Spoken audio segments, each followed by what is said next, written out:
দেখবেন সন্ধ্যার পর পর শুয়ে পড়ে, আর আমাদের বাঙালির রাত শুরুই হয়ে হলো 10টার পর, তাই না? আমরা অফিস আদালত থেকে আইসা বাসায় রিমোট নিয়া জামা টামা খুলে ধুইয়া বৈশা, এরপরে আমরা আয়সার নামাজ যদি পড়ি নামাজি হই, আর বেনামাজি হলে তার কোনো কথাই নেই। আইসা আমরা সোফা বসে এবার আমরা রিমোট দিয়া একটা পর একটা চ্যানেল পাল্টাতে থাকি, এরপরে মোবাইলে ফেসবুকে হাতে থাকি, খাওয়া দাওয়া করে শুধু আমাদের 12টা, 12:30, 1টা।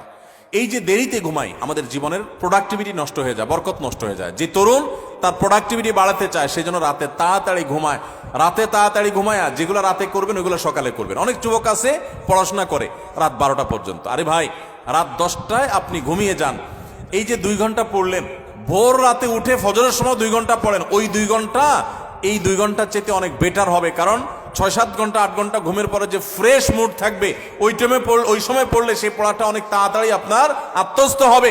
আপনি সারা দিনের হ্যাসেলের পর রাত্রে পড়তে যান, আপনার মাথায় পড়াটা এত তাড়াতাড়ি রপ্ত হবে না, যত তাড়াতাড়ি রপ্ত হবে 6-7 ঘন্টা ঘুমানোর পর। আমি একটা কথা সবসময় বলি, এই যে হেফজুখানার ছাত্রদেরকে আমরা পুরস্কার দিলাম আজকে, সারা বাংলাদেশের সমস্ত হেফজুখানার ছাত্রগুলো এক একটা মিরাকল, এক একটা অলৌকিক।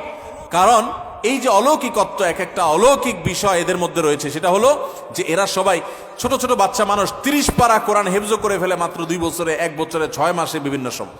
কিভাবে সম্ভব? 30 পারা কোরআন, এত বড় কোরআন পুরাটার হেফজ করে ফেলে, মুখস্থ করে ফেলে, কিভাবে সম্ভব? যে কয়েকটা সিক্রেট আছে, এই সিক্রেটস গুলোর মধ্যে একটা সিক্রেট হলো, একটা রহস্য হলো যে হেফজুখানায় 100% ছেলেরা রাতে তাড়াতাড়ি ঘুমায়। তারা রাত 10টার ভিতরে 100 ভাগ হেফজখানার ছাত্র সারা বাংলাদেশে ঘুমায় পড়ে। কোথাও পাবেন না 10টা বড় ছেলেরা পড়ালেখা করে, সব 10টার মধ্যে ঘুমায় যায়।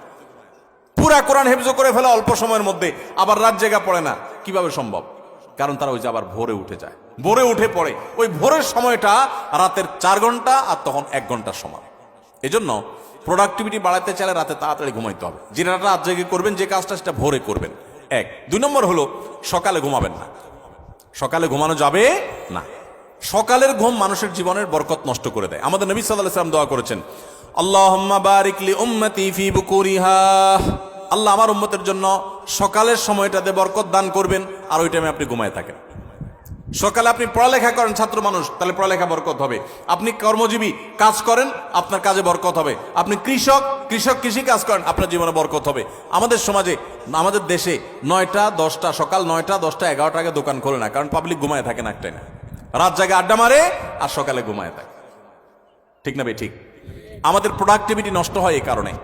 আপনি কিছুদিন এটা করে দেখেন, দেখবেন আপনার জীবনে কি পরিমাণ বরকত এসেছে। আলহামদুলিল্লাহ, আমি আমার বাসায় আমার ফ্যামিলির সদস্যদের এটার উপরে উদ্বুদ্ধ করেছি, তারা আমল করে, রাতে তাড়াতাড়ি ঘুমায় পড়ে। 10টার ভিতরে সবার ঘুম শেষ, আর সকালে কোনো ঘুম নেই। ভোর থেকে উঠে যার যার কাজে সে লেগে যায়। আবার দরকার হলে দুপুরে একটু ঘুমাবেন, সুন্নাত সেটা, আর এর বাইরে কোনো কাজ করবেন না। তাহলে প্রোডাক্টিভিটির জন্য 1 নম্বর হলো রাতে তাড়াতাড়ি ঘুমাবেন, 2 নম্বর হলো ফজর পরে ঘুমাবেন না। ফজর পরে জেগে থাকবেন, কাজ শুরু করবেন। আর রাতে তাড়াতাড়ি ঘুমালে এমনি ফজর সময় আপনি ঘুম ভেঙে যাবে, কারণ সারা রাত ঘুম, বড় রাত ঘুম হয়ে যাবে ইনশাআল্লাহ। 3 নম্বর এবং সর্বশেষ প্রোডাক্টিভিটির জন্য যেটা বলতে চাই, তা হলো এই মোবাইল এবং বিভিন্ন রকমের ডিভাইসের নেশা বন্ধ করতে হবে। তা না হলে প্রোডাক্টিভিটি কখনো বাড়বে না। মনে রাখবেন, মোবাইলের নেশায় বুধ হয়ে থাকে আর জীবনে বড় কিছু করতে পারছে এমন একটা মানুষ পৃথিবীতে আপনি খুঁজে দেখাতে পারবেন না, একটা মানুষও না। মোবাইলের নেশায় সারাদিন ভূতের মতো মোবাইল টিপে আর আঙুল দিয়ে স্ক্রল করে একটু পরপর, এই মানুষগুলো জীবনে বড় কিছু করতে পারে না যদি এই অভ্যাস না ছাড়ে। এই অভ্যাস যেদিন ছাড়ে সেদিন তৌফিক হতে পারে, একসাথে মোবাইলের নেশাও আছে আবার বড় কিছু করতে পেরেছে, এটা হয় না। অনেককে আমরা ওয়াজ শোনার নাম দিয়ে শয়তান আমাদেরকে মোবাইলের ভিতরে লাগাই দিস। আরে প্রোডাক্টিভিটির জন্য এই কাজগুলো করবেন। আল্লাহ আমাদেরকে তৌফিক দান করুন।